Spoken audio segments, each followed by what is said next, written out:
Para hoy lo que vamos a ver es el principio del máximo.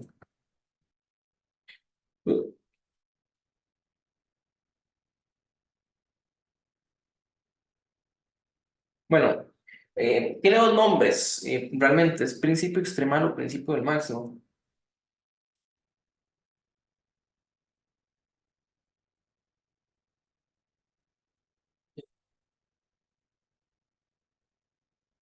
Ok, ok. Yo me dije, este principio del máximo, eh, realmente en matemáticas es bastante poderoso. Digamos, la versión que se llama la versión continua, cuando se habla de funciones, pero vamos a enfocarnos en la versión discreta para problemas de combinatoria. Y realmente es un enunciado bastante sencillo, o sea, es un teorema que no hace falta, digamos, en cierta forma, como enunciar para estar convencido de que es cierto, pero al mismo tiempo hay cierto poder en enunciar teoremas triviales, que es ponerle nombre a una herramienta o saber que la herramienta está ahí, a pesar de que, digamos, como tal es obvia, pero a veces uno no se da cuenta de eso. Entonces, lo primero que va a hacer es compararlo un poquillo con lo que es descenso infinito, porque a fin de cuentas son parecidos en cierta medida. El descenso infinito lo que nos dice es que estamos en los naturales o algo similar, ¿verdad? Realmente puede variar un poquito, podría ser enteros y ver valor absoluto, pero a fin de cuentas lo que me dice eh, digamos, la versión simple de descenso infinito, básicamente es que si yo tengo naturales, y yo quiero decrecer o tengo algunos números que van para abajo, y, y yo no puedo tener una sucesión que esté decreciendo infinitamente, ¿verdad? O sea, si tengo naturales y el número va decreciendo, pues era el descenso infinito, ¿verdad? Ok.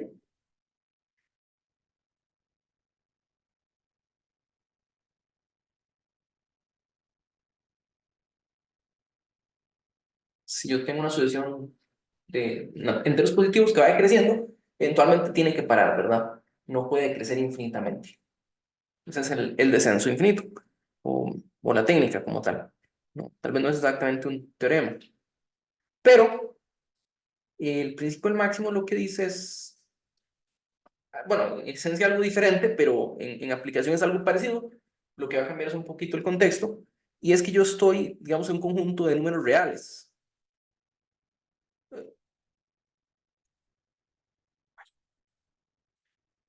Estoy en un conjunto, y tengo puntos en las coordenadas reales, ¿verdad? Y esos puntos pueden ser que estén bastante lejos.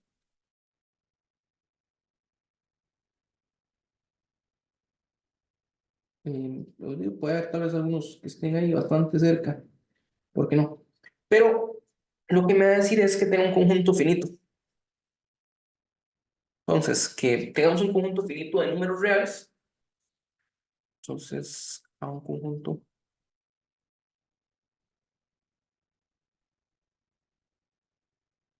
finito de números reales.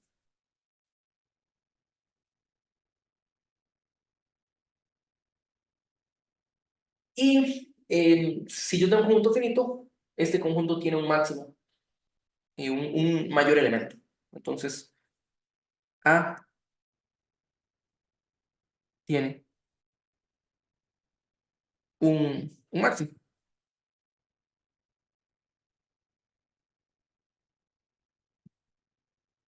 A tiene un máximo. Y uno muchas veces lo enuncia como un máximo, pero uno puede darle la vuelta a la tortilla. Y si usted me dice hay un máximo, y por supuesto que podemos decir lo mismo con un mínimo. ¿Por qué no? Entonces, va a ser algo parecido al descenso infinito en el sentido de que si yo empiezo a reducir algunos números sobre un conjunto finito, eh,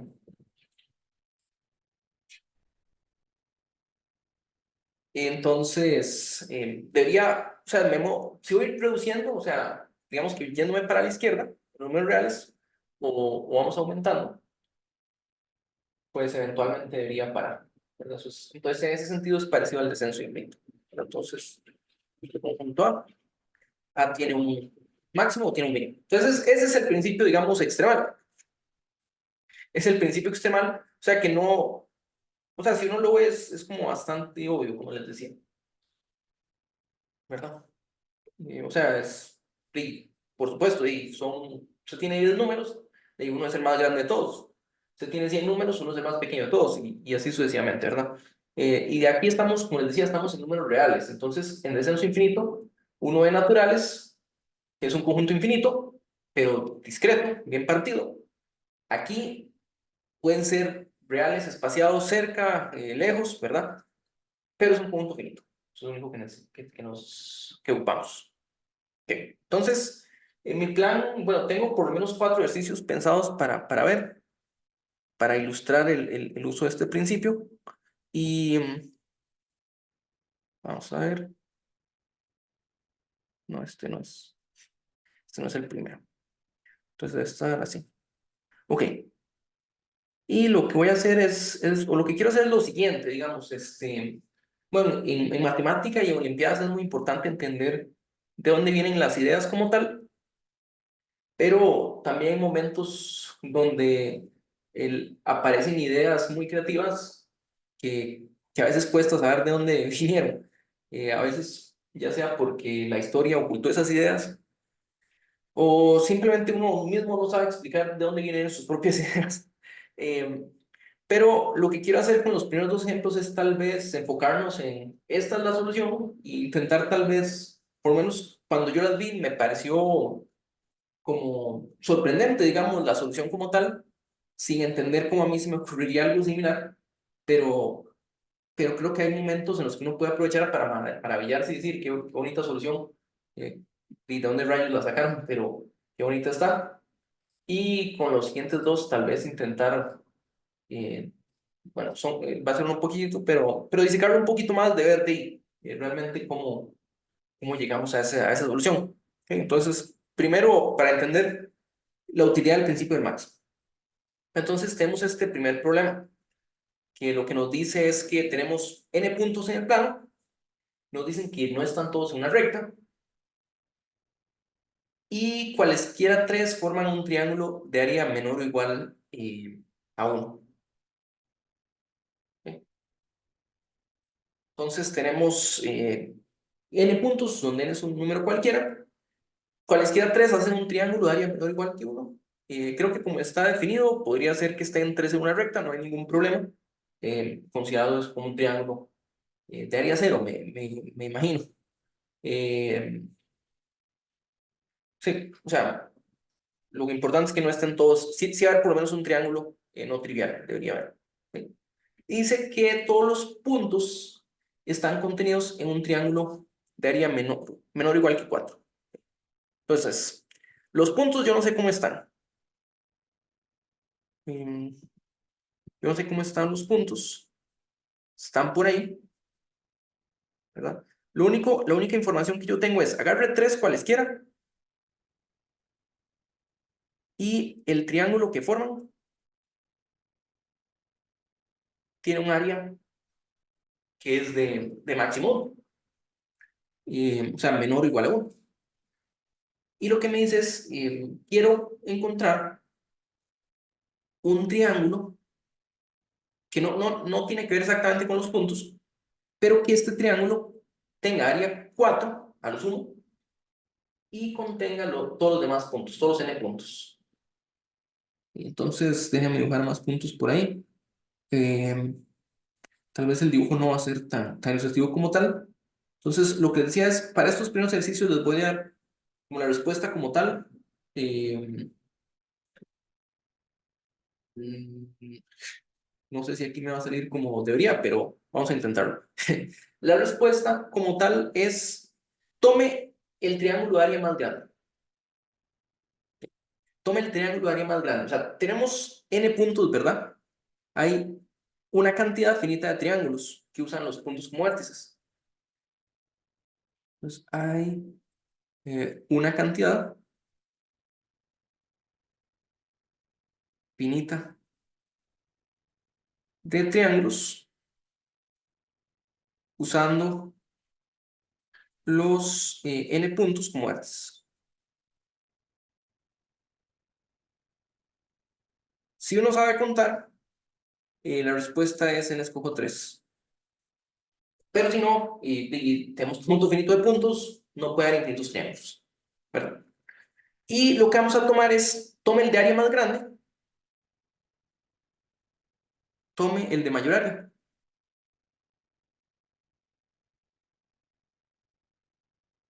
El de mayor área. Bueno, por supuesto, esta área es a lo sumo 1, ¿verdad? No es en sí el triángulo. No sé si mi dibujo me va a salir como debería, pero digamos que son estos 3 puntos, por decir algo. Eh,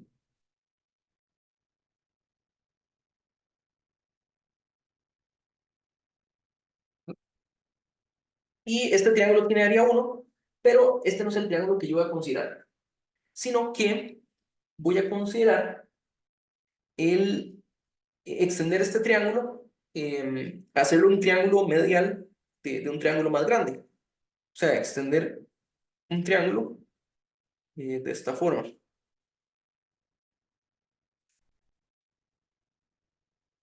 Y aquí voy a modificar el dibujo porque aquí no me está saliendo, pero para que se vea como debería ser. O sea, ¿qué es lo que estoy haciendo aquí? Que estoy agarrando un segmento paralelo a este, donde esto y este miden lo mismo, ¿verdad? Eh, este mide lo mismo que este, y son paralelos, lo mismo que este. Y con este otro, mide lo mismo. O sea, démosle nombre a los puntos. Ah, bueno, y este de acá. Si damos los nombres a los puntos, si este es A, B y C, yo lo que estoy haciendo es que C es el punto medio de este nuevo segmento que voy a llamar A', B', A' y C'.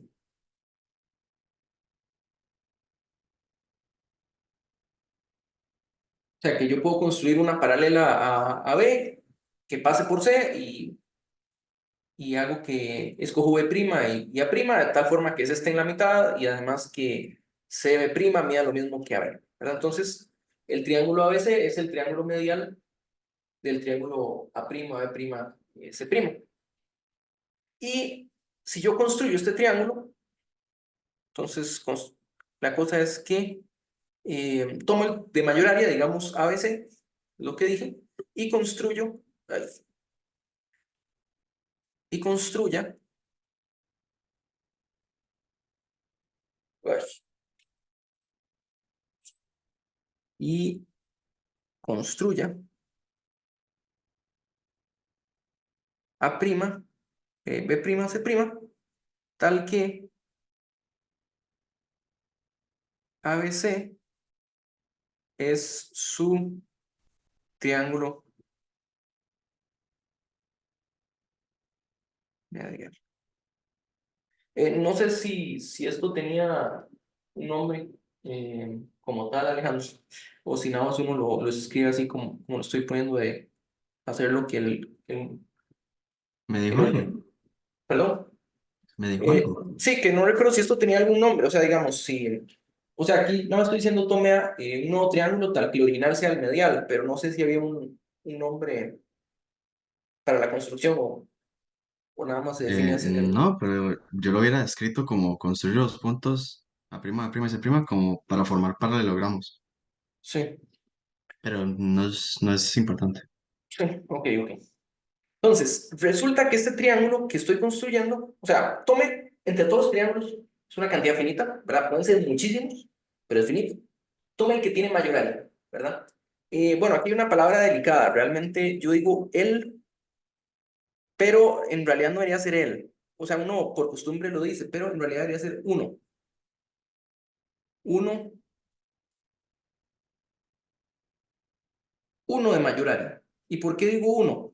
¿verdad? Porque en un conjunto finito de números siempre hay un máximo. Entonces, si uno revisa la lista de áreas, hay una que es mayor que todas, pero podría haber un empate, ¿verdad? Puede haber dos triángulos que tengan la misma área. Entonces, en ese caso, enfóquese en uno. ¿Sí? Y yo voy a construir el triángulo, construimos el triángulo A' B'. Este triángulo, por cierto, tiene área a lo sumo 4, ¿verdad? Porque el triángulo medial lo que tiene es área un cuarto del triángulo original, ¿verdad? Entonces, ¿por qué? Porque todos esos cuatro triángulos tienen la misma área, ¿verdad? Y si el original tenía área a lo sumo 1, lo multiplico por 4, a lo sumo 4, ¿verdad? Y resulta que eh, este triángulo que está aquí, cubre todos los puntos, cubre todos los n puntos, ¿verdad? Entonces, lo que yo les decía es, esta es la solución. No les voy a decir cómo llegamos a la solución, pero sí voy a justificar qué es la solución, eso sí. Lo que le estoy diciendo es que después de agarrar este triángulo A', B', C', todos los puntos tienen que estar en este triángulo. No hay nadie por fuera.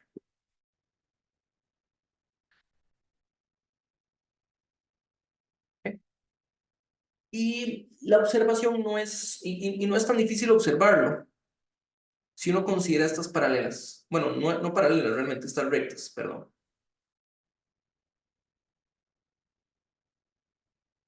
¿Ok? ¿Por qué? Porque digamos que hay un punto por fuera, ¿verdad? Este punto, como este era C, este era B y este era A. Entonces, digamos que hay un punto por fuera.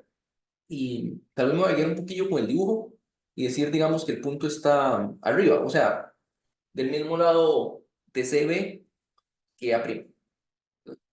Entonces tengo un punto, de aquí un punto X. Y lo que estoy diciendo es que este punto eh, no está, no está en el triángulo A', B', C', ¿verdad? O sea, creo que aquí me equivoqué realmente. Me equivoqué con las rectas que tenía que extender. En realidad, las rectas que tenía que extender eran las del triángulo grande, ¿no? O sea, no hacen tanta diferencia, pero para guiarnos mejor. Eh,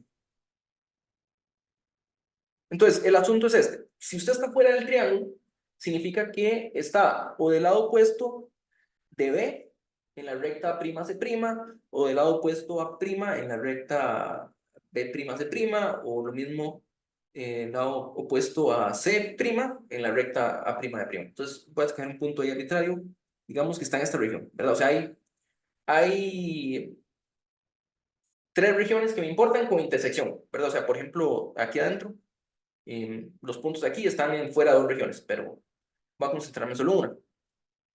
Entonces, resulta que aquí, si este punto X está de este lado, el triángulo AC'X de fijo, tiene mayor área que ABC, ¿verdad? ¿Por qué tiene mayor área?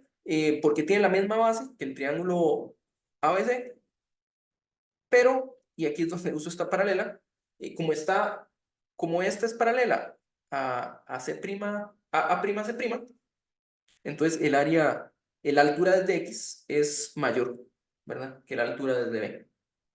Entonces el área del triángulo eh,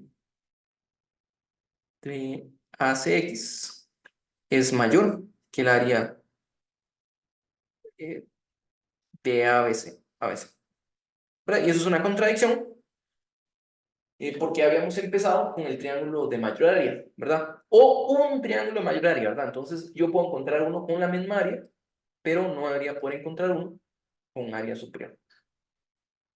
¿Ok? Entonces ese sería, digamos, esa es la justificación, esa es la prueba. Usamos el principio del máximo para encontrar un máximo. Y de ahí no era ese triángulo el que usamos, sino lo construimos a partir de este original, ¿no? ¿Alguna pregunta o comentario?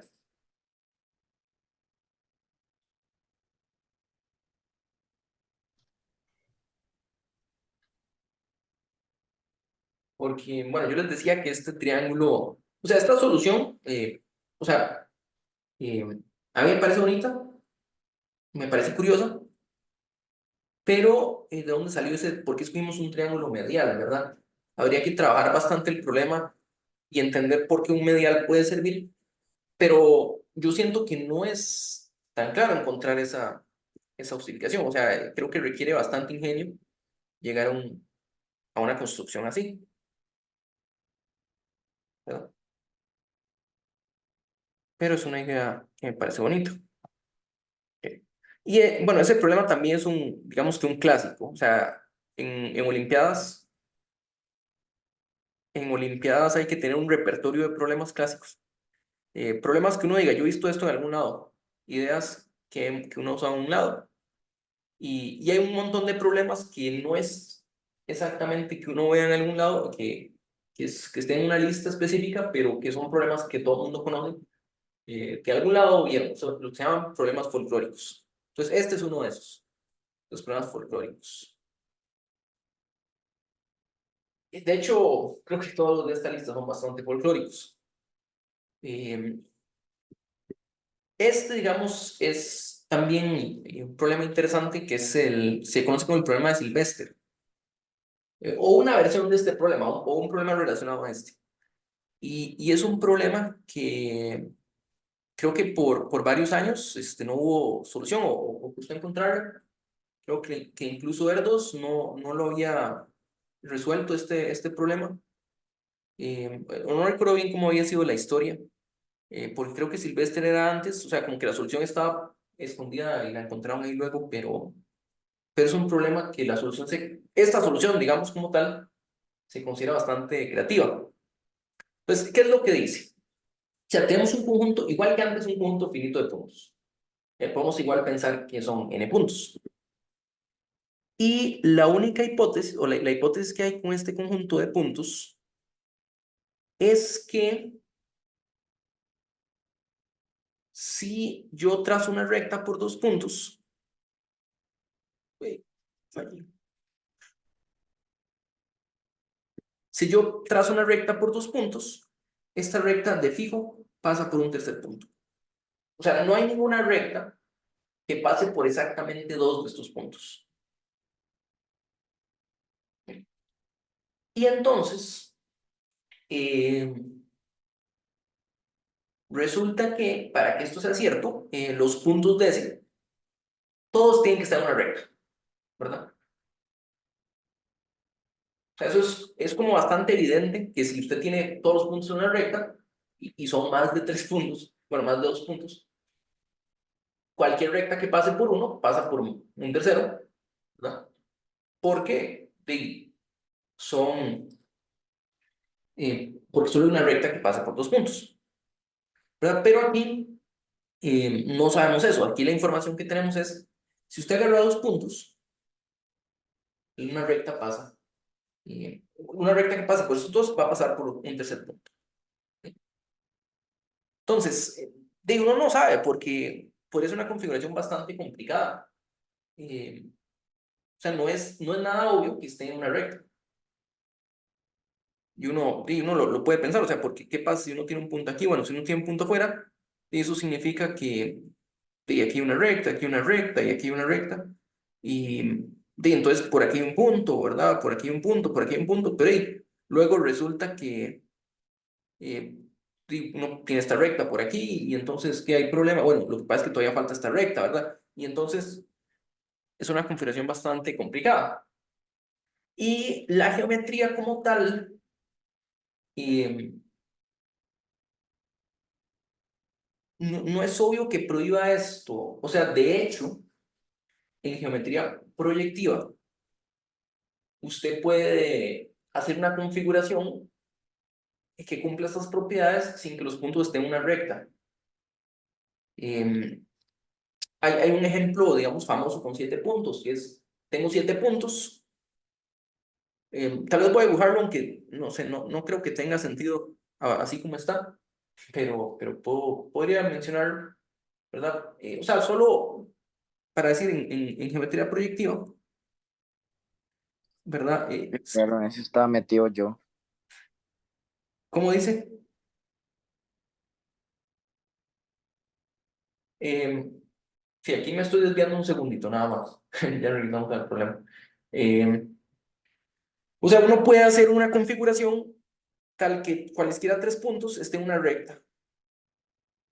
Estos son tres rectas, esto es una recta, esto es una recta, esto es una recta, y una recta que, como les digo, no es la geometría usual, es esta, ¿verdad? Entonces, esta es una configuración de 7 puntos donde, si yo tengo una recta que pasa por 2 puntos, pasa por un tercer punto, ¿verdad? Y la razón por la que traigo esto es para decirles cuál es la diferencia entre geometría proyectiva y geometría euclidiana. ¿Verdad? O sea, hay una diferencia, pero hay muchos parecidos.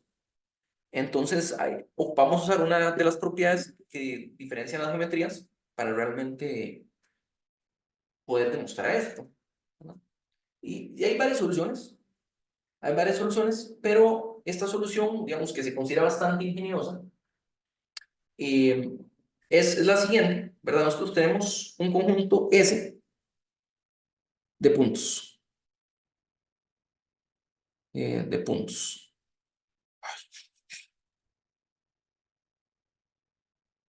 S es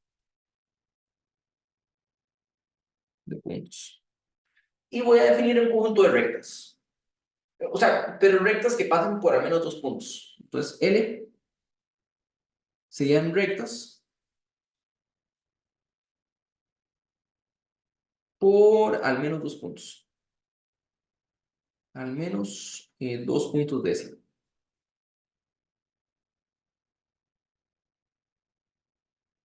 ¿Verdad? Y por supuesto serían menos 3, porque todas pasan por 3, pero no importa. Y lo que voy a hacer es lo siguiente: tengo un conjunto finito de puntos, ¿verdad? Tengo un conjunto finito de rectas. Igual que antes n escojo 2 sería, pues no el número exacto, pero sería una cota superior. Y lo que yo voy a hacer es considerar la distancia de un punto y una recta. Pero, o sea, si yo tengo una recta y tengo un punto, la distancia está definida como trace una perpendicular y lo que mida la perpendicular, el pie de la perpendicular al punto original, ¿verdad? Si el punto está en la recta, la distancia es 0, ¿verdad? Y entonces, el asunto es este: considere todas las parejas posibles de puntos y rectas. Aquí distancia.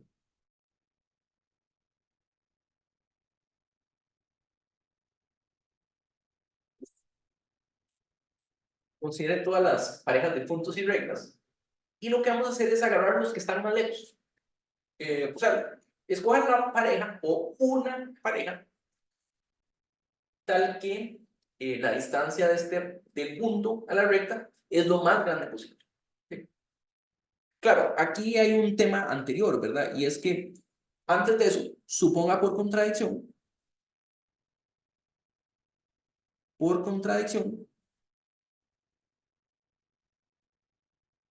que los puntos no están en una recta. No todos los puntos de L, o mejor dicho, los puntos de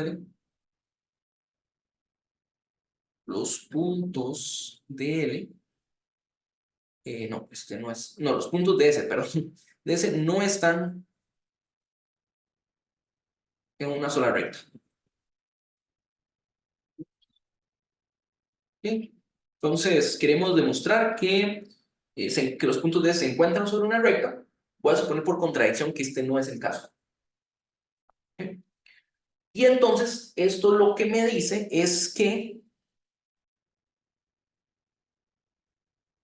esto lo que me va a decir es que existe un punto en S y una recta, el conjunto de rectas, tal es que esta distancia es positiva, mayor que C, ¿verdad? O sea, que la distancia entre el punto y la recta sea positivo es lo mismo que decir que el punto no está en la recta. Entonces, tome cualquier recta, hay dos posibilidades, o todos los puntos están en la recta, o hay por lo menos, y ya está, ¿verdad? Eso es lo que queremos probar, o hay por lo menos un punto afuera, y eso significa que la distancia es positiva. ¿Sí? Entonces, como estamos hablando del principio del máximo, vamos a tomar P y L que maximicen esta distancia. Entonces, lo que dice esto es, considere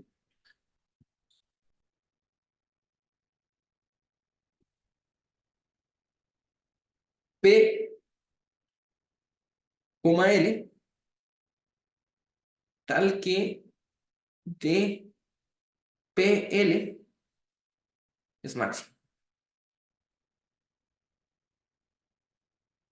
Máximo, ¿verdad? Y aquí siempre recordando máximo cuando P está en S y L es una de las rectas, ¿verdad? Porque estamos restringiéndonos a un conjunto finito.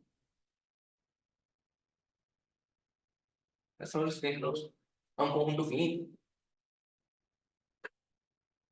Entonces, sí, considere esa pareja,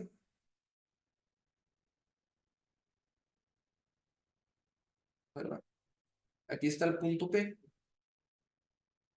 y aquí está la perpendicular desde P. Voy a dibujarla solo porque me interesa la distancia, ¿verdad? Y hay una hipótesis, ¿verdad? La hipótesis es que, bueno, estoy tomando las rectas que pasan por al menos dos puntos de S, que significa que pasan por tres, ¿verdad? Entonces yo tengo tres puntos en esta recta, mínimo, ¿verdad? Como mínimo. Voy a llamar este punto Q, el pie de, de la altura de P. Y vamos a usar el principio de Palomar para decir, hey, tengo tres puntos en una recta, tiene que haber por lo menos dos de estos puntos de un mismo lado. Digamos, si consideramos esta recta PQ, divide la recta L en dos, ¿verdad? Y por Palomar tiene que haber por lo menos dos puntos de S en el mismo lado, ¿verdad? Tal vez más si hubiera más puntos, o tal vez incluso los tres puntos están en el mismo lado, ¿verdad? Y cuando digo el mismo lado se puede incluir Q, ¿verdad? Al rato Q es también uno de esos puntos, pero no hay ningún problema. No hay ningún problema. Entonces, bueno, consideramos estos dos puntos que están más cerca. Y lo que yo voy a hacer es trazar esta recta. Llamémosle a este punto A y a este B.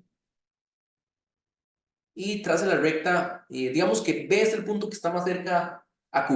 O sea, que incluso podría ser Q. Y trace la recta a P.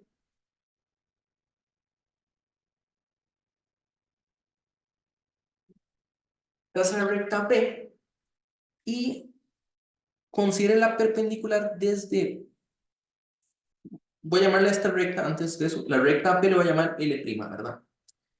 Que L' está por supuesto en L, es una de las rectas que estoy considerando. Y aquí en el dibujo pues se aprecia un poquito, hay que tener siempre cuidado de guiarse con el dibujo.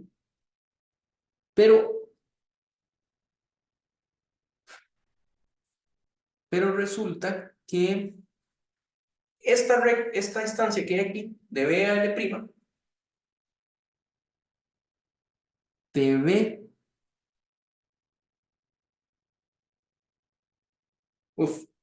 creo que cometió, ya va, ¿qué estoy diciendo aquí? Eh, Creo que me equivoqué a la hora de escribir eso. Porque lo que debería considerar más bien es una distancia que sea más bien mínima. Perdón, voy a volver un momentito. Devolvámonos un toquecito acá. Me equivoqué de dirección. En realidad, lo que tenemos que considerar es que... Voy a borrar esto.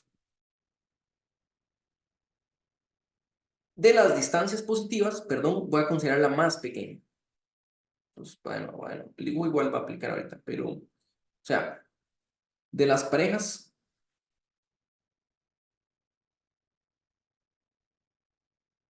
de las parejas PL con distancia, la distancia de PL positivo, tome una con menor distancia.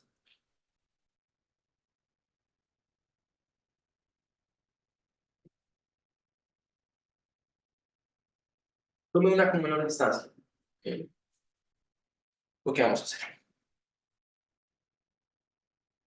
Entonces, perdón, o sea, estoy considerando parejas donde P no está en la recta, que son donde la distancia es positiva, y voy a tomar la que es más pequeña, ¿verdad? Que no es cero. No es cero, es un punto finito, y entonces está en un mínimo. Y lo que hice fue, aquí está la recta, ¿verdad? Aquí está P, trazo la perpendicular de P a la recta, y tiene que haber dos puntos del mismo lado de esta perpendicular, que llamé A y B, ¿verdad? Donde dije que tal vez algunos de los puntos están en la misma perpendicular.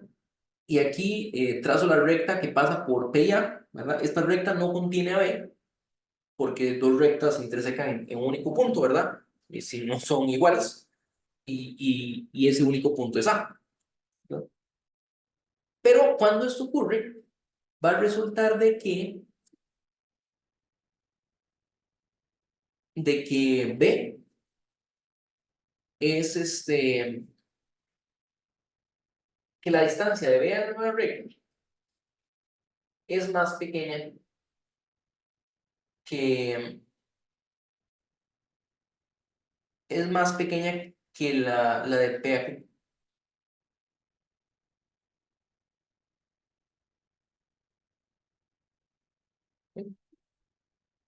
Ahora, ¿por qué es más pequeña? Bueno, eso ahí se puede argumentar. Ahorita no recuerdo si era la mejor forma de argumentarlo. Pero porque tenemos un triángulo rectángulo. Vamos a ver. O sea, eh, el asunto es este. Y es que tenemos un triángulo rectángulo.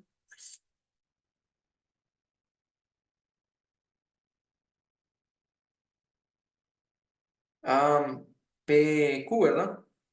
Y B está por aquí. Entonces, ese no es B. Ese es B. B está por aquí. Y nosotros sabemos que un triángulo rectángulo, la hipotenusa, eh, sabemos que la hipotenusa es el lado más grande, ¿no? Entonces nosotros sabemos que AP es mayor que, em, que AQ, ¿no? ¿Y por qué traigo esto? Porque quiero hablar de la altura. La altura la relaciono con el área. O sea, el triángulo A, APB, por supuesto que tiene menor área. El área de APB, ABP es menor que el área, digamos que menor o igual en el caso de que B esté en Q, el área de AQP, porque está contenido, ¿verdad? Y yo sé que la fórmula es base por altura entre 2, ¿verdad? Y yo puedo hacer esta aquí, digamos, llamémosla H. Yo puedo hacer esta altura H con base AP por H, ¿verdad? Entre 2, bueno, digamos el 2. Esto es menor o igual que AP, no, que PQ, ya, ok. La base es AQ por la altura, que podemos verla como PQ, que es esa distancia que es mínima, entre 2, ¿verdad? pero resulta que este que está aquí, AP, es más grande que AQ.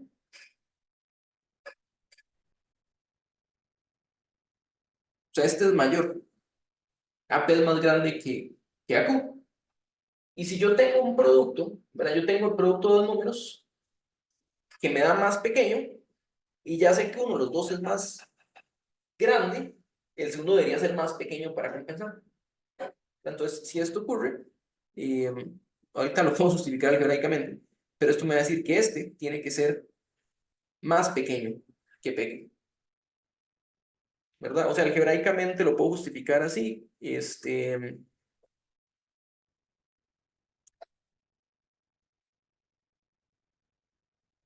Puedo decir que AP por H, eliminemos el 2.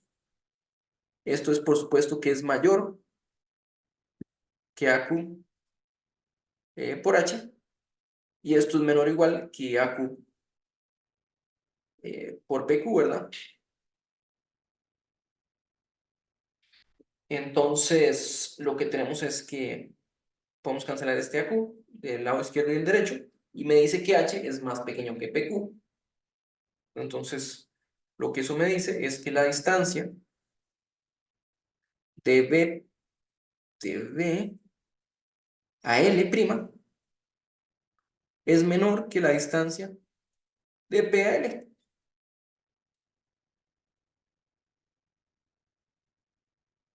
Y eso es de nuevo una contradicción, porque había escogido el triángulo, no el triángulo, la pareja que minimizaba la distancia. ¿Ok?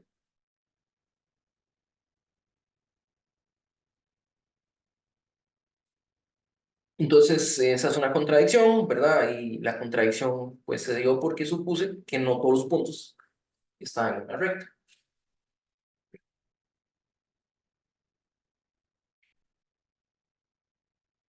Ahora, bueno, esta solución como tal, como les dije, es una idea interesante, ingeniosa,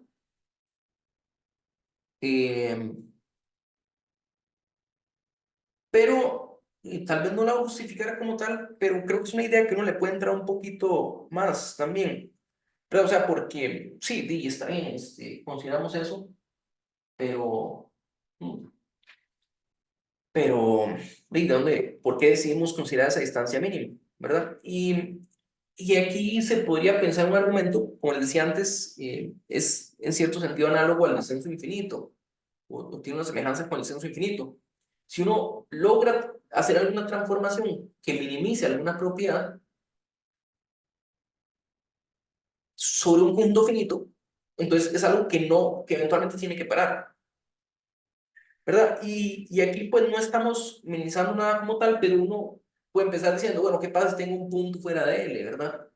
Tengo por lo menos 3 puntos en esa recta, y ya pues jugar con perpendiculares, digamos que ya es un paso un poco más adelante, pero ya cuando uno considera las perpendiculares y considera alguna propiedad y se da cuenta que en este caso la perpendicular desde alguno de los puntos se minimiza o minimiza la otra. Entonces ahí es donde uno ya puede usar el principio del máximo para, digamos, resolver el problema. Eso tal vez lo quiero que lo veamos un poquillo más con otros problemas. ¿Ok?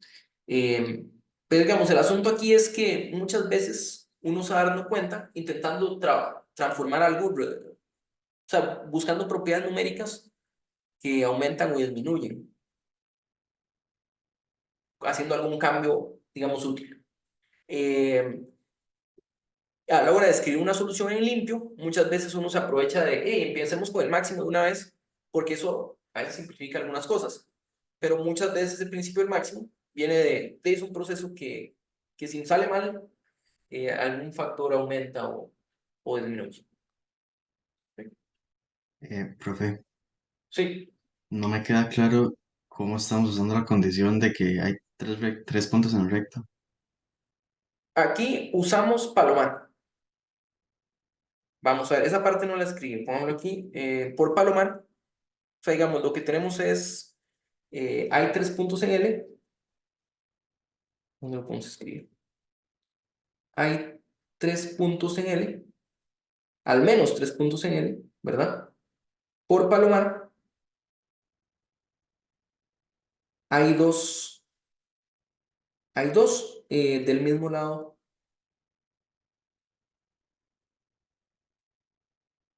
eh, del mismo lado, ya va, ¿cómo se decía esto? De PQ, o sea, del mismo lado respecto a En el PQ. mismo semiplano que Sí, no quería decirse eso, pero sí, o sea, hay dos del mismo, sí, hay dos, o sea, del mismo lado, de un mismo lado, lado está bien, lado se entiende mejor que semiplano. del mismo lado respecto a Q, es que es lo que no hay que dar una referencia respecto a Q, ¿verdad? Entonces lo que hicimos, eso sí, fue, eh, son A y B con B más cercano a Q.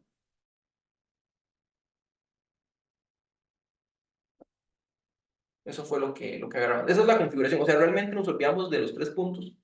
Lo que yo quiero es que la configuración esté así. Que aquí está la perpendicular y aquí estén los 2 puntos. Les pruebo.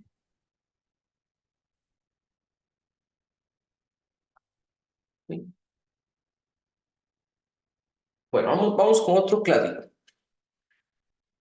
Otro, que es el problema del Parlamento.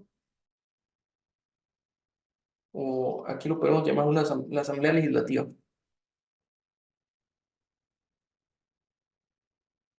Excepto porque tiene muy pocos enemigos. Entonces dice, tenemos un Parlamento. Cada miembro tiene máximo 3 enemigos de los otros miembros del Parlamento. Vean, no sabemos cuántas personas hay, pero lo que sabemos es que cada uno tiene mínimo 3 personas. Entonces, ahí está en el Parlamento. Y lo que nos dice es que podemos dividirlos de tal forma, tiene a lo sumo 3 enemigos y yo lo puedo dividir en 2 cuartos.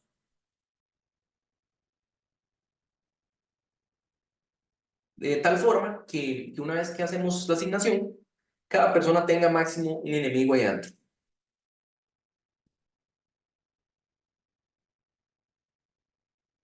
¿Ok? Y aquí tal vez si vamos a dar un detalle, y es que digamos, ¿qué pasa si yo hago una repartición mala? ¿Ok? Y para mí esto es muy importante. En este programa no hay mucho que hacer, creo yo, pero lo que me dices, encuentra una partición con una propiedad mala. La propiedad es que haya poquitos enemigos, ¿verdad? Y, y yo viendo esto, lo que yo digo es, bueno, es que esa propiedad es muy específica, o sea, o la tengo o no la tengo, ¿verdad? Y si no la tengo, ¿qué se supone que haga? ¿Verdad? Pero lo importante aquí es empezar con la repartición. Porque yo quiero una propiedad específica que es que no tenga enemigos, pero ¿qué pasa si no me enfoco en eso todavía? Si yo digo, no, repártalos a como sea, ¿verdad? Entonces, esto es lo que va a ocurrir, que, bueno, no sé si la enemistad es mutua aquí, no, tal vez, yo creo que deberíamos suponer que sí. Eh, Podríamos suponer que sí. Pero digamos que yo hice una repartición y no está lo que yo quiero, ¿verdad? Que no esté lo que yo quiero quiere decir que hey, esta persona tiene 2 enemigos ahí. Por lo menos, ¿verdad? Tal vez en peores casos tiene 3. Y si esto ocurre, tal vez, de nuevo, en el peor de los casos, aunque la dirección contraria tenga un enemigo del otro lado, ¿verdad? Entonces, lo que yo podría hacer es, más bien, lo escogí en el cuarto incorrecto y váyase al otro cuarto, ¿verdad? Deje 2 enemigos tirados, ganó uno en el otro cuarto, pero por lo menos perdió un enemigo. Y este es un proceso Entonces, si lo vemos como un proceso de repártalos a como sea y vamos arreglando poquito a poco, lo que vamos a tener es un proceso que va mejorando, ¿verdad? Desde cierto punto de vista. Y el punto de vista es contando enemistades, contando cuántos enemigos tiene cada persona en un cuarto. Porque aquí yo pasé de una persona que tenía dos enemigos a, bueno, ahora solo tiene uno, ¿verdad? Y por supuesto que el único incremento es del lado derecho. Lado izquierdo, o sea, una persona no puede haber más enemigos, pero el lado derecho, si acaso aumenta uno, ¿verdad? Entonces, si uno lo piensa así, como, reparte y vaya mejorando poquito a poco, se va dando cuenta que hay un parámetro que va disminuyendo. Entonces, como les decía, uno lo puede resolver de un solo golpe si uno considera el máximo o el mínimo de algo, pero a la hora de resolverlo uno tal vez tiene que pensarlo más como el proceso, pero igual cuando uno escribe en solución, la forma digamos que bonita o corta, o sea, porque si escribe el proceso lo hace más largo, es de considera el mínimo, entonces consideren una partición,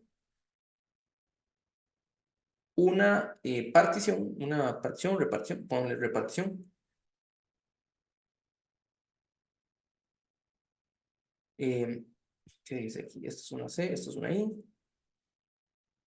Es que es cuestión, es por el lapicillo. Repartición. Eh, Tal que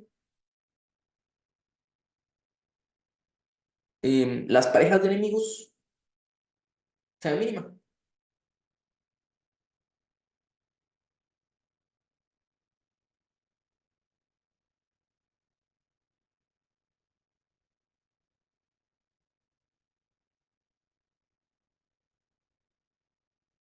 Y esa es la respuesta. Esa es la partición. ¿Por qué? Devolvamos al argumento de aquí. Suponga que no funciona. Suponga que yo encontré una persona con por lo menos dos enemigos en la misma habitación. Entonces, si usted cambia a esta persona de lugar, redujo la cantidad de enemistades, y aquí contando por cuarto, ¿verdad? O sea, en cuarto uno y en cuarto 2 sume esa cantidad, y aquí estoy haciendo una reducción, pero si empecé con el mínimo, no podría existir tal reducción. Entonces, pues eso es. Güey, profe, no entendí muy bien eso.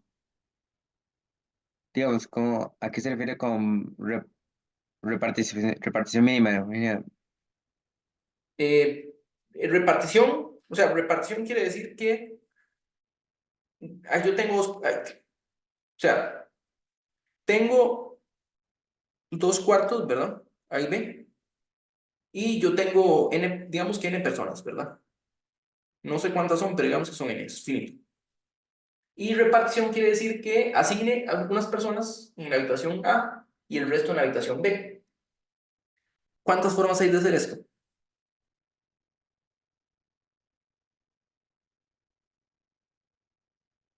De asignar cierta cantidad de personas a A y cierta cantidad de personas a B.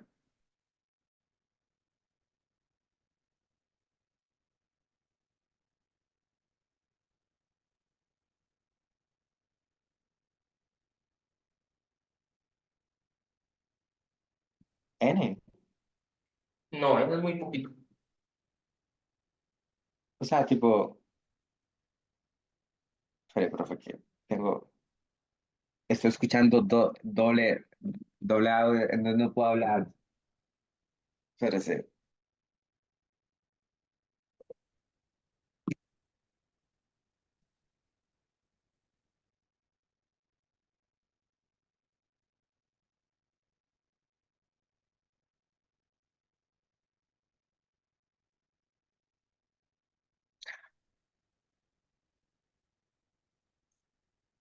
Como que a ver, como que cada persona es una persona distinta. Vea, todas las personas son distintas. Nadie. Y ahí sería, voy para allá, voy para acá. O sea,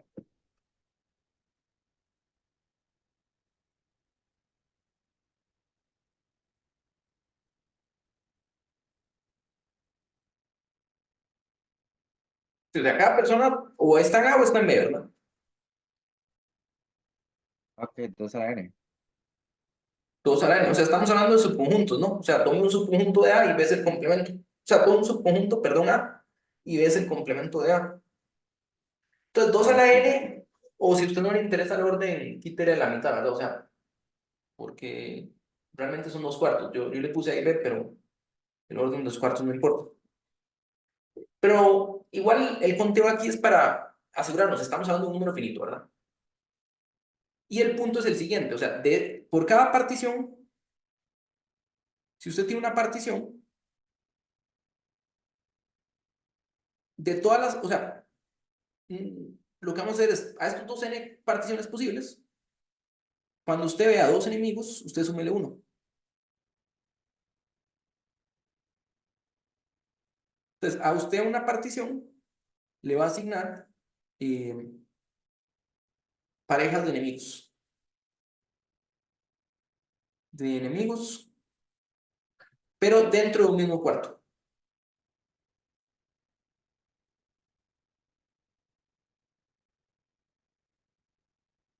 Dentro del mismo cuarto. Pero, o sea, si estamos hablando de, es que con tres ya son bastante gente. Con tres son 8. Voy a hacer tal vez la mitad, a ver si lo puedo hacer sin problema. O sea, la mitad son 4. O sea, lo que quiero decir es eh, usando las simetrías, ¿verdad? Entonces voy a ponerle a las personas diferente color, digamos, o sea, digamos, esta persona siempre va a estar aquí.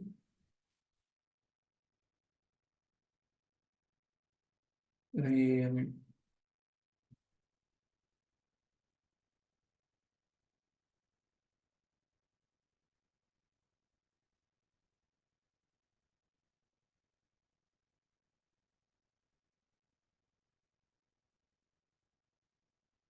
no, ahí no, aquí. O sea, digamos, el asunto es que dibujarlo es complicado porque tiene muchos casos.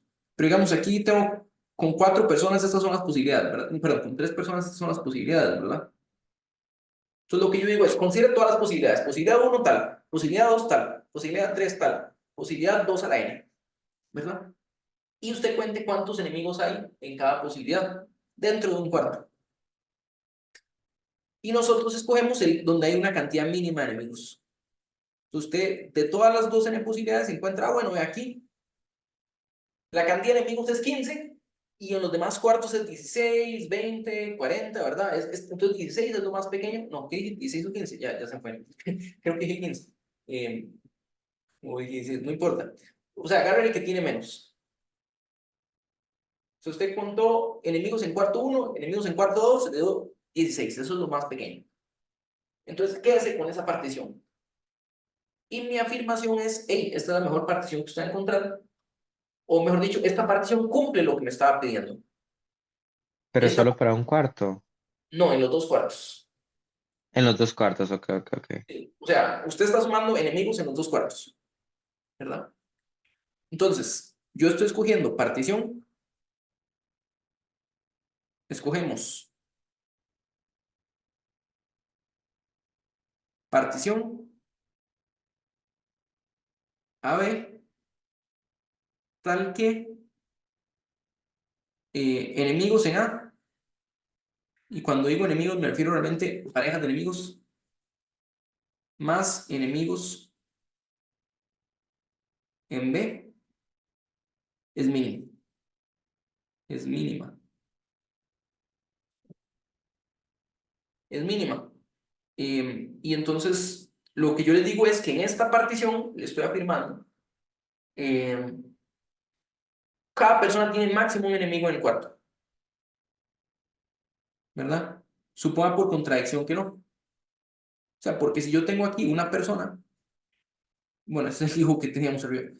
O sea, si usted me dice, esta persona tiene dos enemigos, ¿verdad? Contradicción, dos o tres, ¿verdad? Entonces, considere una partición auxiliar, o sea, ¿qué pasaría si en vez de mandar a esta persona a A, yo lo hubiera mandado a B, ¿verdad? En el peor de los casos, desde cierto punto de vista, en el peor de los casos, aquí la cantidad de enemigos se reduce en dos, ¿verdad? Se reduce en dos o en tres. Mientras que el lado derecho se reduce, de hecho voy a poner las dos opciones, se reduce en dos o en tres, o sea, en el peor de los casos se reduce en dos, mientras que el lado derecho o aumenta en cero o aumenta en uno, ¿verdad? O sea, o había un enemigo de esta persona, llamémosla Brian, o obviamente un enemigo en B y aumentó en uno, o no tenía ninguno y el número no aumentó nada en el cuarto B. Sin embargo, en el cuarto A tuvo que haber disminuido por lo menos dos, ¿verdad? O sea que en neto disminuye esta cantidad.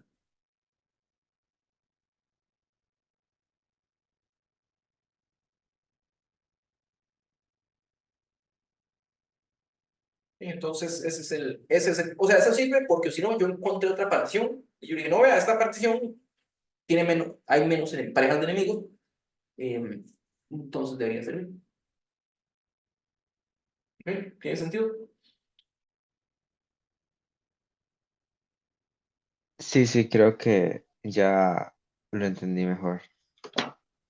Pero lo que no, o sea, ¿qué era lo que había que probar, profe? O sea, sí entiendo por qué es que ya no puede haber una, o sea, sí, sí entiendo el argumento, pero O sea, que entiendo la usted, prueba.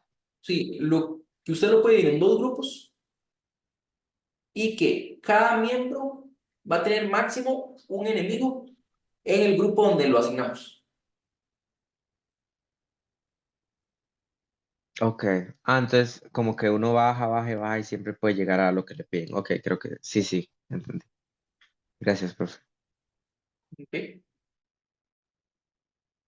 Bueno, eh, Profe, yo, yo quería sí. hacerle una pregunta sobre eso. Digamos, ¿usted cómo hubiera escrito eso como bien formal? Como, digamos, hubiera utilizado como una función o hubiera hecho otra cosa, o no. Vea, o sea, es que digamos, función estamos usando función, le llamemos o no le llamemos función. Entonces usted puede decirme, considere f de tal, pero no es necesario. O sea, digamos, no se espera que lo formalicemos tanto y yo creo que yo no lo habría formalizado tampoco como tal, ¿verdad? Pero uno siempre lo puede formalizar como una función y básicamente estamos usando el conjunto de partes o alguna cosa así. Entonces, no es necesario poner un lenguaje de funciones. Lo que usted, o sea, digamos, si hay una función involucrada, porque usted está asignando cosas, eso ya es hacer una función. Pero yo diría, o sea, uno puede decir, considere, o sea, lo puede decir en palabras, o sea, que minimice la suma de parejas de enemigos, ¿verdad? No es necesario escribirlo en lenguaje de funciones. Pero, digamos que para cortar algunas cosas, sí, digamos, si uno escribirlo en funciones, sí puede, digamos que disminuir el texto. Sí puede disminuir el texto si uno lo formaliza con conjuntos y funciones. Ok, ok. Está bien. Muchas gracias, profe. Bueno, ok. Yo quería hacer dos comentarios al respecto del programa. Número uno, que no sé si mencionó, pero que el número se minimiza porque si tiene dos enemigos en un número, tiene máximo uno en un cuarto, tiene máximo uno en el otro cuarto, por la condición de que eran máximo tres enemigos, ¿verdad? Y lo otro, ahora que el profe se puso a decir, hay dos a la n acomodos. Carlos Schum suele decir que para poder contar en un problema, eh, que para poder contar uno tiene que entender el problema, pero para entender el problema uno también puede contar. Entonces, siempre cuenten con todo. Fin Siempre. del comentario. Sí, bueno, no estamos en sí en una clase de conteo, pero realmente, o sea, en Olimpiadas. digamos, uno contar es importante, digamos, en general, pero usualmente en los problemas de conteo, y uno cuenta cualquier tontera, ¿verdad? El problema es haga cosas y uno cuenta por el vacilón, ¿verdad? Pero realmente contar es entender, ¿verdad? Muchas estructuras, el conteo es una propiedad que nos ayuda a entenderla, y si usted puede contar, pues básicamente lo que entendí que dijo Alejandro, que dice Carlos, dice, si usted puede contar es porque usted entiende la estructura, ¿verdad?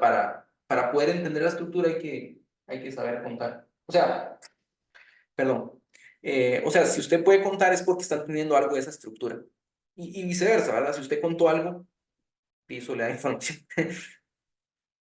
Pero bueno, sí, digamos, eso es algo que también aquí, porque yo les dije, el número es finito, no indagué un poco en el número. Luego regresamos un poquito a decirle, bueno, es 2 a la n, ¿verdad? Y eso también puede ser útil, porque aquí nadie me está preguntando cuántas particiones hay, ¿verdad? Pero que usted sea consciente, no solo que es finito, sino que usted sea consciente que son 2 a la n, o como dije antes, en realidad la mitad, también significa que usted entiende cómo se ven las particiones, ¿verdad? Entonces usted entiende más qué es lo que está haciendo. Si usted sabe ese número.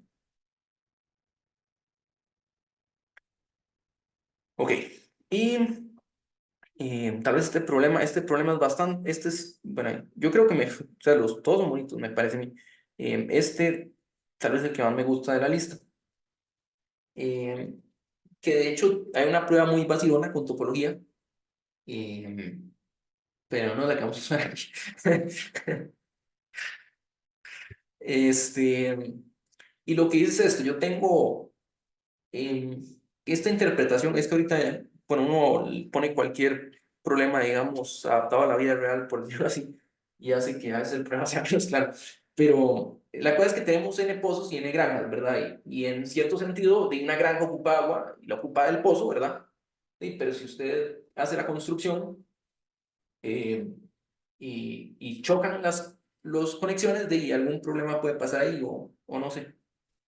Entonces, lo que es que queremos conectar estos n pozos y estas n granjas, que una versión del problema es con colores, y a mí me gusta así, y que tengo n puntos rojos, pensemos los n puntos rojos como los pozos,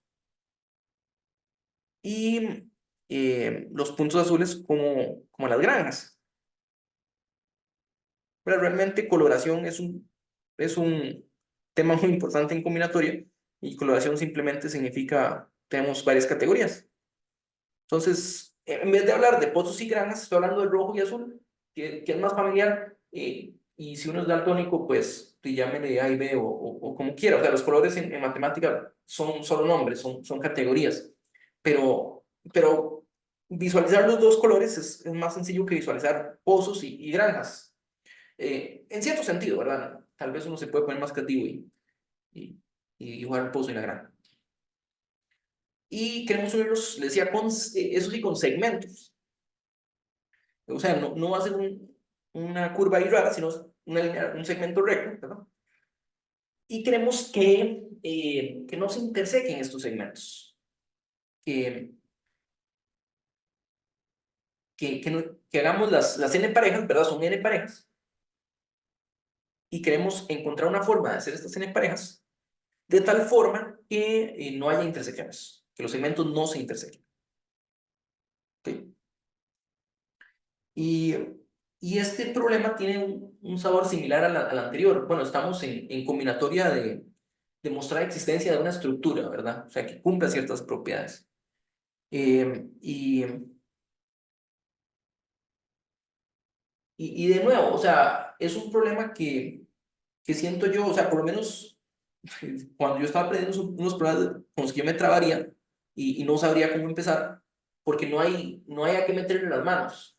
O sea, no hay mucho con qué trabajar, ¿verdad? O sea, o tiene la propiedad o no la tiene, es lo que uno puede decir, ¿verdad? Pero leyendo en las letras pequeñas, estamos hablando de emparejar, ¿verdad? Entonces queremos emparejar. De hecho, voy a hacer esto más pequeño para escribir aquí en la parte. Pues, ¿qué queremos? Queremos emparejar.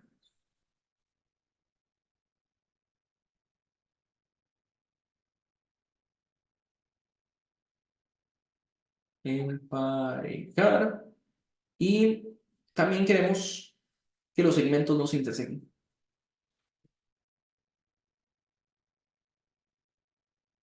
No se intersecten. Claro, uno podría pensar un poco más abstracto, como decir, bueno, y no piensa en segmentos, piensa en otra cosa, pero ya me pelearse con la geometría ya es un poco más complicado. Entonces, lo que yo digo es, nos están pidiendo una cosa, ¿verdad? Pero si uno lo lee con cuidado, nos están pidiendo dos cosas. Entonces, en vez de pedir algo tan específico, vamos a empezar con un emparejamiento o emparejar, ¿verdad? Asociar las granjas y los pozos sin preocuparnos por la intersección de momento, ¿verdad? Entonces, como nota, ¿cuántos emparejamientos hay de las granjas y los pozos? Si uno no se preocupa porque haya o no hay intersección. ¿Hay cuántas formas de emparejar las granjas y los pozos?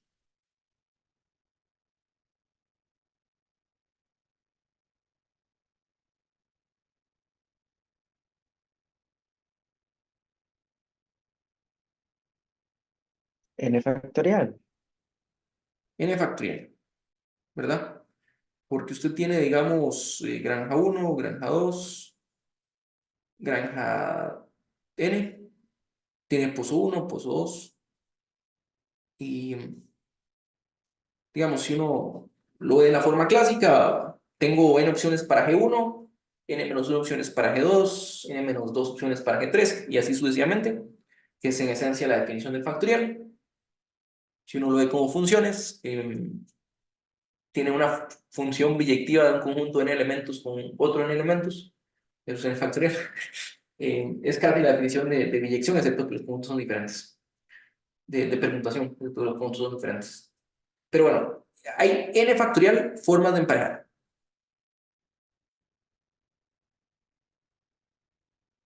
Y de nuevo, para el problema, ustedes saben lo que hice ahí. Para el problema lo que importa es que es finito, ¿verdad? Para el problema importa que es finito, pero es importante saber el número, o es bueno saber el número para saber que estamos entendiendo lo que estamos haciendo, como decíamos antes. ¿Ok? Entonces yo lo que les digo es, en este problema como tal, una estructura, un problema de este estilo, si uno se enfoca, o sea, si uno se enfoca en buscar el emparejamiento que cumpla esas dos propiedades, se va a volver loco. O sea, no tenemos que hacerle al problema. Pero si usted se olvida de que los segmentos no se intersecten, usted dice, no, hombre, eso es de, mándelos, emparejenlos a como sea. Ya hizo algo, ya tenemos algo. Y entonces usted dice, bueno, este emparejamiento de al rato es bueno, al rato no, ¿verdad? O sea, posiblemente no sea bueno si uno lo hace de aleatorio. Pero ¿qué significa que el emparejamiento no es bueno? Y hagámoslo geométricamente.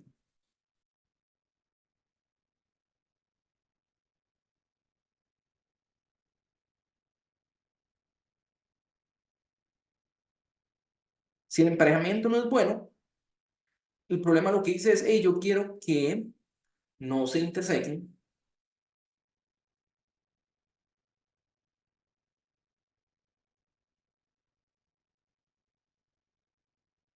los segmentos. Pero tal vez lo hice de tal forma que los segmentos se intersecan, ¿verdad? Posiblemente. Entonces, veamos un emparejamiento malo. ¿Qué deberíamos hacer con un emparejamiento malo? O sea, llamémosle A, B, C y D. O sea, si este emparejamiento malo no sirve, hay que buscar otro. ¿Y de dónde podemos sacar otro emparejamiento? ¿Qué le podríamos hacer a este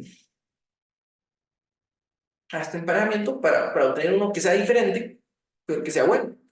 Bueno, no que sea bueno, pero menos malo en cierto sentido. O tal vez no menos malo, pero hágale algo. Ya hace BD. Entonces, digamos un cambio, ¿verdad? Dice, haga BD. Y por supuesto hace, ¿verdad? Ok, entonces aquí esto es lo que pasa, es que hace poco les dije menos malo, ¿verdad? Y hay que tener cuidado, porque es cierto que perdimos esta intersección. Qué bien. ¿Cuál es el problema?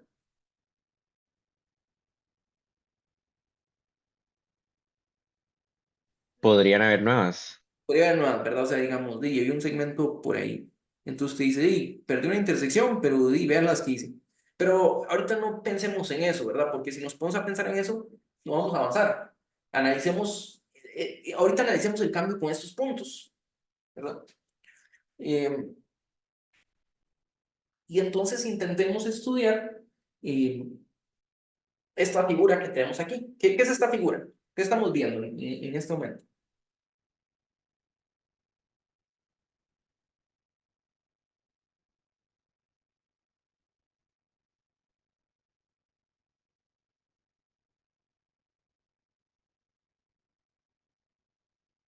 Claro, vamos a tener un problema de olimpiadas y la respuesta nunca va a ser obvia. Hay que observarlas. Entonces, tenemos los segmentos negros, ¿verdad? Tenemos segmentos azules, que son los nuevos. Pero también tenemos dos triángulos. Tenemos dos triángulos.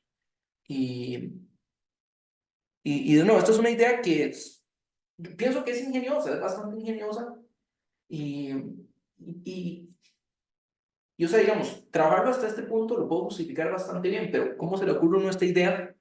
Y para mí la respuesta, creo que a fin de cuentas tiene que ser de ahí. En este momento, trabajando problemas similares.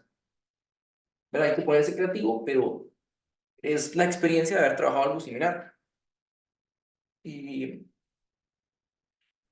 y entonces, cuando les dé la respuesta, bueno, ahí va saliendo, pero em, lo que estamos haciendo es que estamos quitando estos segmentos, ¿verdad?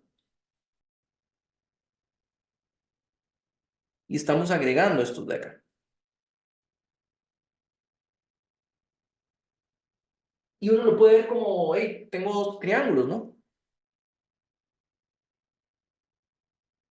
Entonces, estoy quitando dos lados de un triángulo y estoy agregando un tercer lado de un triángulo para dos triángulos distintos, ¿verdad? Y dos lados son mayores, la suma de dos lados es mayor que el tercer lado. Eso va a decir, dice, desigualdad triangular.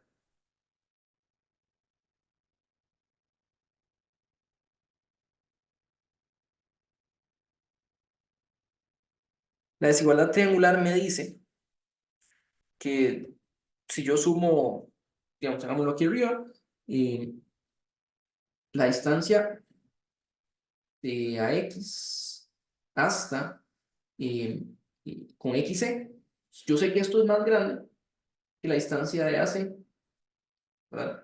Que la longitud del lado AC, y de forma parecida de BX con, con XD, los lados que estoy quitando aquí, son mayores que BD. Y estos de aquí,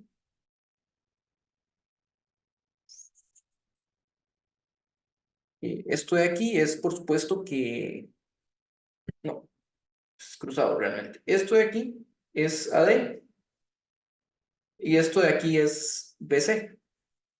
¿Ok? Entonces, si los junto, la desigualdad triangular me dice que AD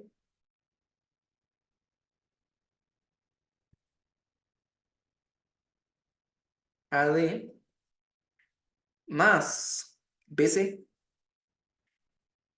esto es mayor que AC más BD. Entonces uno hace alguna observación. La observación aquí es que si uno ve este triángulo, estos dos triángulos, se da cuenta que la suma de las longitudes de los segmentos nuevos es más pequeño que los originales, ¿verdad? Y en el momento que uno logra notar esto, uno se da cuenta de una propiedad numérica que disminuye, ¿verdad? Y ahí es donde puedo usar el principio del máximo, o de nuevo una especie de descenso infinito y repite el proceso hasta que no pueda más, porque es finito, ¿verdad? Entonces, digamos, este es el argumento que uno pensaría, digamos, para llegar a eso. Pero una solución en limpio, realmente uno empezaría con, hey, empiece con el emparejamiento que minimice las sumas de los segmentos de las parejas. O sea, considere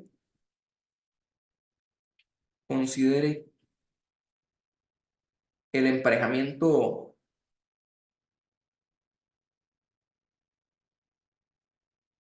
por decirlo así, digamos, A1B1, A2B2,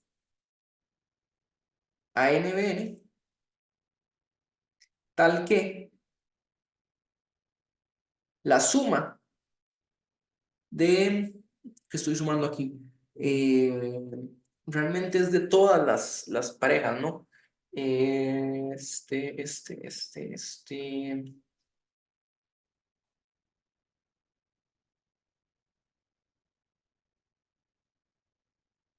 Sí, no, estoy sumando solo, sí, tal que la suma de, tal que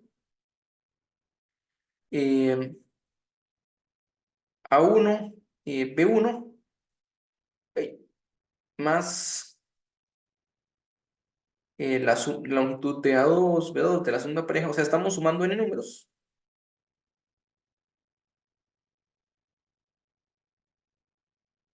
Sea mínima.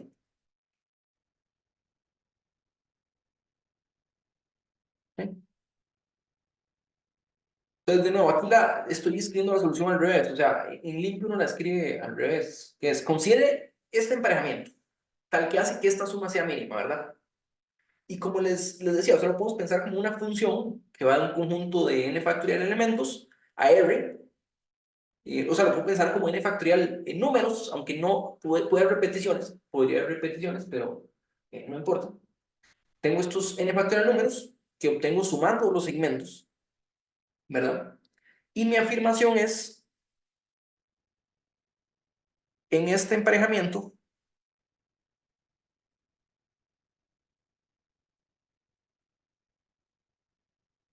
no hay lo que le voy a llamar cruces, no hay cruces de cruzarse, ¿verdad? No hay cruces, ¿verdad? Porque si hubiera cruces, me devuelvo aquí, porque si hubiera un cruce, hago un cambio de parejas, tengo un nuevo emparejamiento donde la suma de las longitudes de las parejas, de los segmentos, disminuye, ¿verdad? O sea, porque son n segmentos que estoy sumando, n menos 2 quedaron iguales, mientras que cambié estos dos por otros menores, entonces me disminuye la suma, contradiciendo la escogencia mínima de que este era mínimo. ¿Sí? Pues a la hora de escribirlo, pues sí lo escribiría típicamente al revés, digamos, para que quede bonito, o tal vez no en una prueba, tal vez uno no lo hace así, tal vez uno combina el borrador con la solución como tal y queda una solución ahí medio medio, ¿verdad? A veces no hace falta pulir la solución, digamos, en un examen, a la hora de un examen, pero tal vez en un folleto, un material, la solución bonita y corta, y depurada, digamos, si termina viéndose al revés. Empiece con este máximo, funciona por tal cosa, le tiramos el hacha. ¿Verdad? Sí. Entonces, bueno, antes de hacer comentarios finales, no sé si hay alguna pregunta o algo que quieran mencionar.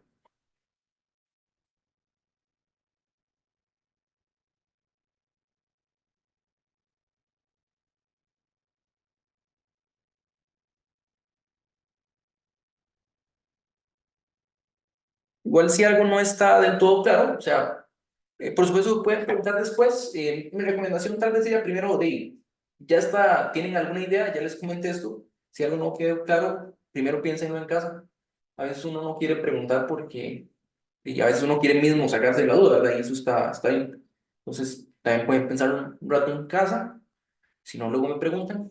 Luego les mando un material escrito donde está, no sé si la solución o por lo menos una versión abreviada, ¿no? Tal vez no con tanto detalle. Pero, regresando al problema, o a la clase en tal, digamos, aquí lo que estamos viendo es por qué el principio del máximo es una herramienta útil, ¿verdad? Es a veces un cañón y si úselo, resuelve el problema, ¿verdad? Eso es en parte la idea de la clase, ¿verdad? El principio del máximo es importante, es útil, es elegante, si uno lo ve, digamos, de una forma artística. Ya viendo los problemas como tal, ¿cómo llegamos a ese numerito, verdad? ¿Qué es lo que hay que cambiar? Y como les digo, aquí entra la experiencia que uno tenga, porque aquí estamos en problemas de... Había dos problemas de geometría, ¿verdad? O eran tres. Tres problemas de geometría, ¿verdad? Entonces, realmente la mayoría de veces no lo vamos a ver en problemas de geometría. O sea, por ejemplo, en Conosur día 2 que trabajamos en el Tour Mundial de Problemas, usamos el principio del máximo y no resolvió nada, ¿verdad? Pero era un pequeño paso de, hey, el máximo existe. Eh, y es una pequeña idea que está ahí, ¿verdad? Encontrar algo que uno quiera, bueno, y en ese problema creo que ni siquiera lo usamos como por contradicción el máximo sirve, sino usemos el máximo y de ahí eh, continuemos, ¿verdad? Eh, pero encontrar una propiedad que uno pueda modificar, a veces para decir, aumenta, disminuye, si varía en un conjunto finito, podemos usar este principio. En este caso, como les decía, a veces uno tiene estas dos propiedades, o sea, eso es también parte de resolver ejercicios, que es, me están pidiendo una cosa, pero no me están pidiendo una cosa, me están pidiendo dos, que se cumplan dos al mismo tiempo. Entonces, especialmente cuando uno quiere encontrar estructuras, mucho en combinatoria es de debilite las condiciones, no busque todo de un solo, sino busque un poquito a la vez para empezar a trabajar.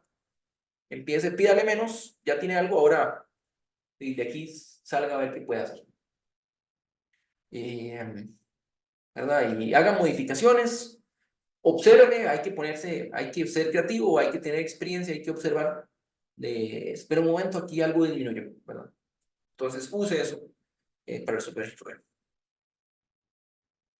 Y bueno, les voy a mandar un material creo que tengo 10 ejercicios, están resueltos. Bueno, si no, por ahí están. O sea, tal vez no con tanto detalle, pero por lo menos debería estar la idea de la solución. ¿Ok?